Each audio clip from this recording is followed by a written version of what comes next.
मेरे प्यारे दोस्तों, आइए आप आज लोगों को मिडिल स्कूल के लिए रेखा गणित के लिए हम लर्निंग आउटकम के तहत कबाड़ से जुगाड़ के तहत मॉडल बनाए हैं, जो कि फेंके गए पुट्ठा से बनाया गया है।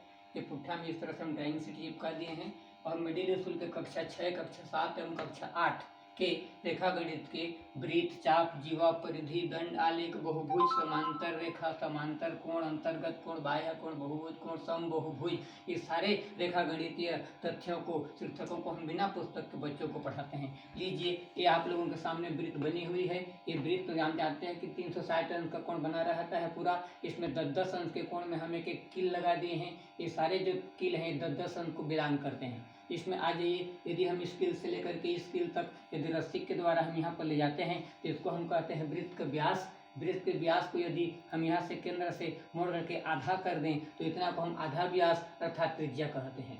ये हमारी वृत्त की त्रिज्या और व्यास है। यदि इस वृत्त को हम इस तरह से कांटे के द्वारा हम चारों ओर से घुमा देंगे तो प्यारे दोस्तों, आप लोग देखेंगे कि हमारा वृत्त की परिधि प्राप्त हो जाती है। इसको हम वृत्त की परिधि कहते हैं। ये हमारा वृत्त की परिधि है, जो कि हमारे वृत्त को बना हुआ रचना है। इसके द्वारा ये परिधि की जानकारी हम प्राप्त कर सकते हैं। इसमें यदि हम वृत्त के परिधि में से किन दो बिंदुओं को, मान लीजिए हम लेते हैं इस बिंदु को लेते हैं और यहाँ से इस बिंदु को लेते हैं, तो ये दोनों को हम जो बिंदु ले लिए इसको कहा जाता है चाप।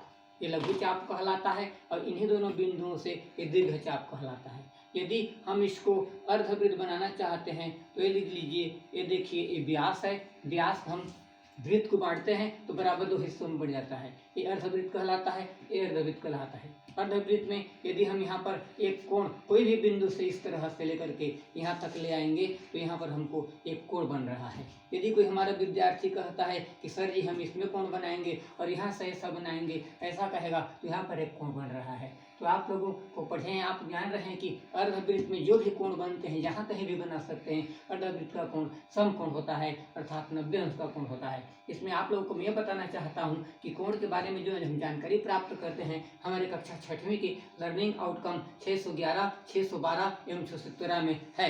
यदि हम त्रिभुज के बारे में जानकारी प्राप्त करते हैं तो ये 616 लर्निंग आउटकम को बिलोंग करता है, 617 को करता है, 6वीं में, 7वीं में 714 को और 715 को टच करता है। यदि हम बहुभुज के बारे में पढ़ते हैं कक्षा 8वीं में 811 और 812 के बारे में, इस तरह से रेखा गणित के 4-5 अध्याय को कक्षा 6 से 8 तक की तीनों कक्षाओं के चारों अध्याय को हम इसी मॉडल से पढ़ा सकते हैं बिना बुक के।